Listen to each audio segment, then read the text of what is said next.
Hello friends. അപ്പോൾ ഇന്ന് മുതൽ ഒരു 4 ദിവസം വരെ ഞാൻ വീട്ടിൽ ഒറ്റക്കാണ്. കാരണം എന്താണെന്ന് വെച്ചാൽ എല്ലാവർക്കും അറിയായിരിക്കും, ഇന്നലെ പെരുന്നാളായിരുന്നു. അപ്പോൾ വീട്ടുകാരൊക്കെ എവിടേക്കോ പോയിട്ടാണുള്ളത്. അപ്പോൾ എൻ്റെ വീട്ടുകാരെന്ന് പറയുന്നത് എൻ്റെ ഉമ്മയുടെ വീട്ടിലാണ് ഇപ്പോൾ ഉള്ളത്. അപ്പോൾ ഞാൻ ഈ വീട്ടിൽ ഒറ്റയ്ക്കാണ്. മാത്രമല്ല, എൻ്റെ വീട് എന്ന് പറയുന്നത് ഒരു കാടിനുള്ളിലുള്ള ഒരു സ്ഥലത്താണ്. കാടല്ല, എന്നാലും അത്യാവശ്യം കാടുള്ള ഒരു സ്ഥലത്താണ്. അപ്പോൾ അവിടെ എങ്ങാനും 3 അയൽവാസികൾ മാത്രമേ ഉള്ളൂ. ആരെങ്കിലും എൻ്റെ വീട്ടിൽ വന്നാൽ തന്നെ അതൊന്നും ആരും കാണാൻ പോകുന്നില്ല. കാരണം എൻ്റെ വീട് കുറച്ച് ഉള്ളിലോട്ടാണ്. വലിയൊരു ഇതിൽ ഒരു വീടായിരുന്നു. അതായത് എൻ്റെ വീട് എന്ന് പറയുന്നത് വലിയൊരു വളപ്പിലൊരു വീടായിരുന്നു. അതുകൊണ്ട് ഇവിടെ ആര് വന്നാലും അങ്ങനെ അറിയാനോ കേൾക്കാനോ ഒന്നും പോകുന്നില്ല. മാത്രമല്ല, ആ 3 വീട്ടിലും ഞാൻ അന്വേഷിച്ച് നോക്കുമ്പോൾ ആ 3 വീട്ടിലും ഇന്ന് ആൾക്കാരില്ല. അതുകൊണ്ട് ഒരു സന്തോഷത്തിലായിരുന്നു. അപ്പം ഞാൻ ഒറ്റക്കായിരുന്നു. രാവിലെ എണീച്ച ഉടനെ നല്ല നെയ്പ്പത്തിരിയും നല്ല എരിവുള്ള ചില്ലിയും നല്ല അപ്പോൾ എനിക്കും ആഗ്രഹങ്ങളും കൊതികളും എൻ്റെ സബ്സ്ക്രൈബേഴ്സായ നിങ്ങളെ വിളിക്കണം എന്നൊക്കെ എനിക്ക് ആഗ്രഹമുണ്ട്.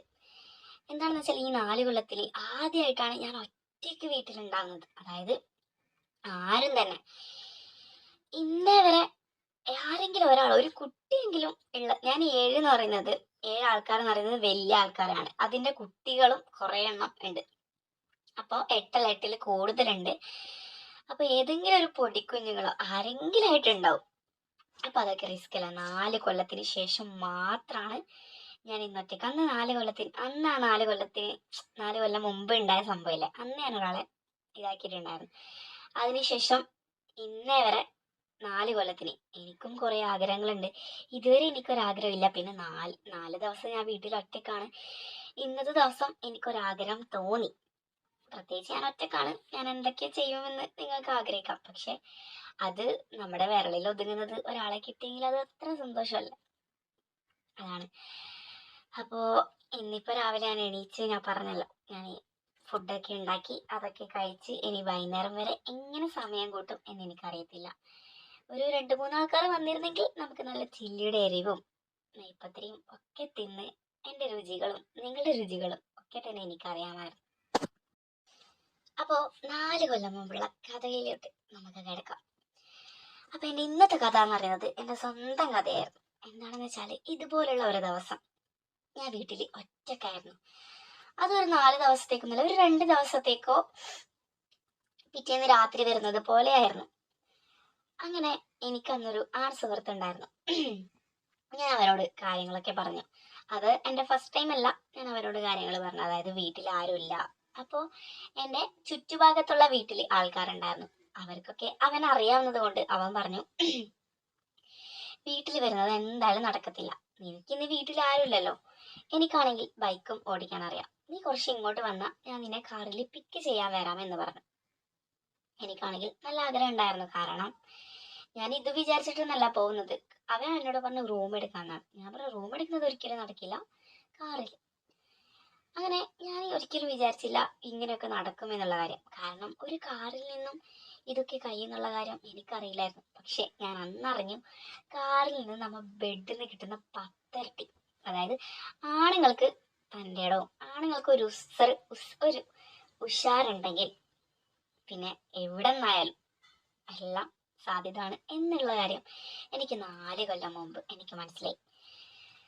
അതുകൊണ്ടാണ് എനിക്ക് ഇന്ന് ഇത്ര ആഗ്രഹം. അപ്പോൾ 4 കൊല്ലം മുമ്പ് അവൻ എന്നോട് പറഞ്ഞു, നീ ബൈക്ക് എടുത്തിട്ട് വാ, ഞാൻ ഒരു പീടിയുടെ പേര് പറഞ്ഞിട്ട് ഞാൻ അവിടെ നിൽക്കാം, അവിടെ നിന്ന് ഞാൻ നിന്റെ കാറിലോട്ട് കയറ്റാന്ന് പറഞ്ഞു. ഞാൻ വേഗം തന്നെ വീട്ടിലുള്ള എല്ലാ ലൈറ്റും ഫാനും ഒക്കെ തന്നെ ഓഫ് ചെയ്തു, വീടൊക്കെ ലോക്ക് ചെയ്തു. ഞാൻ പടി ഇറങ്ങിപ്പോയി. അങ്ങനെ എൻ്റെ ബൈക്കും ഹെൽമെറ്റും ഒക്കെ എടുത്ത് ബൈക്ക് ഓണാക്കി ഞാൻ അവൻ പറയുന്ന ആ പീടിയുടെ മുമ്പിലോട്ടേക്ക് ഞാൻ ചെന്നു. ഒരു അരമണിക്കൂർ കഴിഞ്ഞപ്പോൾ അവൻ വേഗം തന്നെ കാർ എടുത്ത് വന്നു. ആ ടൈം എന്ന് പറയുന്നത് 2 മണിയായിരുന്നു. അപ്പോൾ ഭാഗ്യത്തിന് നമ്മുടെ പീഡിയക്കാരെന്ന് പറയുന്നത് ഭക്ഷണം കഴിക്കാൻ വേണ്ടി വീട്ടിൽ പോയിട്ടുണ്ടായിരുന്നതാണ്. അതുകൊണ്ട് അവിടെ പീഡിയക്കാരൻ ഉണ്ടായിരുന്നില്ല. കറക്റ്റ് ടൈമിങ്ങിന് അവൻ വരും. 2 മണിക്കാണ് അവൻ വന്നത്. പീഡിയക്കാരൻ പീഡിയ തുറക്കുന്നത് 2:30-ക്കായിരുന്നു. അപ്പോൾ എനിക്ക് നല്ല സന്തോഷമായി. കാരണം എന്താണെന്ന് വെച്ചാൽ പറയണ്ടല്ലോ. അങ്ങനെ ഞാൻ വേഗം തന്നെ ആ ഡോറ് തുറന്ന് ആ കാറിനുള്ളിൽ കയറി. കാറിനുള്ളിലാണെങ്കിൽ നല്ല എസിയും, ഞാനാണെങ്കിൽ ചൂട് വിയർത്ത് നല്ല 2 മണീൻ്റെ ടൈം നിങ്ങൾ ആലോചിച്ച് നോക്കി എത്രമാത്രം വെയിലുണ്ടാവും. അത് ഞാൻ വീട്ടിൽ ഫാൻ ഇട്ടിരിക്കണം. പിന്നെ ഒരുത്തൻ്റെ കൂടെ പോകുന്ന പറയുമ്പോൾ പൊതുവെ പെണ്ണുങ്ങൾ മുഖത്തൊക്കെ കണ്ണതൊക്കെ വാരിത്തേക്കും. അതുകൊണ്ട് പറയണ്ടല്ലോ, സൺസ്ക്രീൻ ഉള്ള സാധനം അതൊക്കെ മുഖത്ത് തേച്ച് വിയർത്ത് കുളിച്ച് ചങ്കും ഒക്കെ തന്നെ വിയർത്തുണ്ടാകുന്ന ടൈം ആ എ സിയിലോട്ട് കയറുന്ന ടൈമുള്ള ആ ഒരവസ്ഥ. നല്ല പാട്ടൊക്കെ വെച്ചിട്ടുണ്ടായിരുന്നു. ഞാൻ അങ്ങനെ ഒരു 10 മിനിറ്റ് അവനോട് മിണ്ടിയിട്ടുണ്ടായിരുന്നില്ല, കാരണം എനിക്ക് നല്ല ചൂടായിരുന്നു. ആ ചൂടൊന്ന് തണിയുന്നത് വരെ ഞാൻ ആ എ സിൻ്റെ ഫ്രണ്ടിലോട്ട് ഇങ്ങനെ, എ സിയുടെ സ്പീഡ് ഫുള്ള് കൂടിയിട്ടായിരുന്നു അവരുണ്ടായിരുന്നത്. അങ്ങനെ ഒരു 10 മിനിറ്റ് കഴിഞ്ഞതിന് ശേഷം എൻ്റെ ശരീരത്തിലുള്ള എല്ലാ വെള്ളങ്ങളും ആറിത്തീർന്നു, അതായത് വയർപ്പിൻ്റെ എല്ലാം ആറിക്കളഞ്ഞു. അപ്പം എനിക്ക് കുറച്ച് സമാധാനം. അങ്ങനെ ഞാൻ അവനോട് സംസാരിക്കാൻ തുടങ്ങി. ആദ്യം തന്നെ ഇരുന്ന് പാട്ടൊക്കെ മാറ്റി അവൻ പറഞ്ഞു നമുക്ക് എന്തെങ്കിലും ഫുഡ് കഴിക്കാൻ പോയാലോ. ഞാൻ പറഞ്ഞു എനിക്ക് നല്ല വിശപ്പുണ്ട്. അങ്ങനെ വീട്ടിൽ ഞാൻ നല്ല രീതിയിൽ ഫുഡ് ഉണ്ടാക്കും. അപ്പോൾ ഞാൻ രാവിലെ ഇന്നത്തെ പോലെ തന്നെ നെയ്പത്തിരി പോലെ ഞാൻ നല്ല ഫുഡ് എന്താണ് ഫുഡ് എന്ന് എനിക്ക് അറിയും, ഓർമ്മയില്ല. ഫുഡാക്കി ഞാൻ കഴിച്ചു. നല്ല ജ്യൂസൊക്കെ 11 മണിക്ക് ജ്യൂസൊക്കെ കുടിച്ചു. ഇപ്പോൾ ഇവിടെ സമയം 11:30ആണ്. ഈ വീഡിയോ കഴിഞ്ഞപാട് ഞാനൊരു ജ്യൂസാക്കി കുടിക്കുമല്ല കുടിക്കും. അപ്പോൾ അവൻ പറഞ്ഞു ഫുഡ് കഴിക്കാം. പിന്നീട് എനിക്കൊരു പേടി, ഫുഡ് കഴിക്കാൻ ഇറങ്ങണ്ട, കാരണം എൻ്റെ വീട്ടുകാരെ പറയാൻ പറ്റത്തില്ല. വീട്ടിലില്ലാത്തത് കൊണ്ട് അവരെവിടെ വേണമെങ്കിലും ഉണ്ടാവും, ഏത് ഹോട്ടലിൽ വേണമെങ്കിലും കയറി ഫുഡ് കഴിക്കാൻ ചാൻസ് ഉണ്ട്. അതെനിക്ക് മാത്രമല്ല അവനും നല്ല രീതിയിൽ എൻ്റെ വീട്ടുകാരെ കുറിച്ച് അറിയാം. അങ്ങനെ അവനൊരു പേടിയായി. നമ്മളങ്ങനെ ഫുഡൊന്നും കഴിക്കാതെ ഫുഡ് ഓർഡർ ചെയ്തു. അതായത് ഷോപ്പിൻ്റെ മുമ്പിൽ പോയിട്ട് തന്നെ കാറിലോട്ടേക്ക് ആൾക്കാർ വരുന്നതാണ്. നമ്മുടെ നാട്ടിലൊക്കെ അങ്ങനെയാണ്, നിങ്ങളുടെ നാട്ടിൽ എങ്ങനെയാണെന്ന് അറിയില്ല. കാർ കൊണ്ട് ഹോട്ടലിൻ്റെ ഫ്രണ്ടിലോട്ട് പോയാൽ അവർ മെനു കാർഡ് കൊണ്ടുവരും. അങ്ങനെ ഓർഡർ കൊടുത്ത് അവർ ഫുഡ് കൊണ്ടുതരും. അങ്ങനെ കാറും കൊണ്ട് ഹോട്ടലിൻ്റെ ഫ്രണ്ടിൽ പോയി നല്ല ഫുഡ് കൊണ്ടു തന്നു. അപ്പോൾ ഉച്ചക്കാണല്ലോ, നമ്മൾ ചട്ടിച്ചോറാണ് ഓർഡർ ആക്കിയത്. അങ്ങനെ കാറിൽ നിന്ന് തന്നെ എല്ലാം കഴിച്ച് വയറൊക്കെ നിറഞ്ഞ് കുറച്ച് സമയം ഒരു കടലിൻ്റെ സൈഡൊക്കെ ആയിരുന്നു. കടലിൻ്റെ സൈഡല്ല, കടൽ അപ്പുറമായിരുന്നു. ഇവിടെ അടുത്തൊരു പുഴ ഉണ്ടായിരുന്നു, അതായത് കല്ലുമ്മക്കായൊക്കെ അറിയില്ലേ, അതൊക്കെ പറക്കാൻ വരും 4 മണിയാകുമ്പോൾ.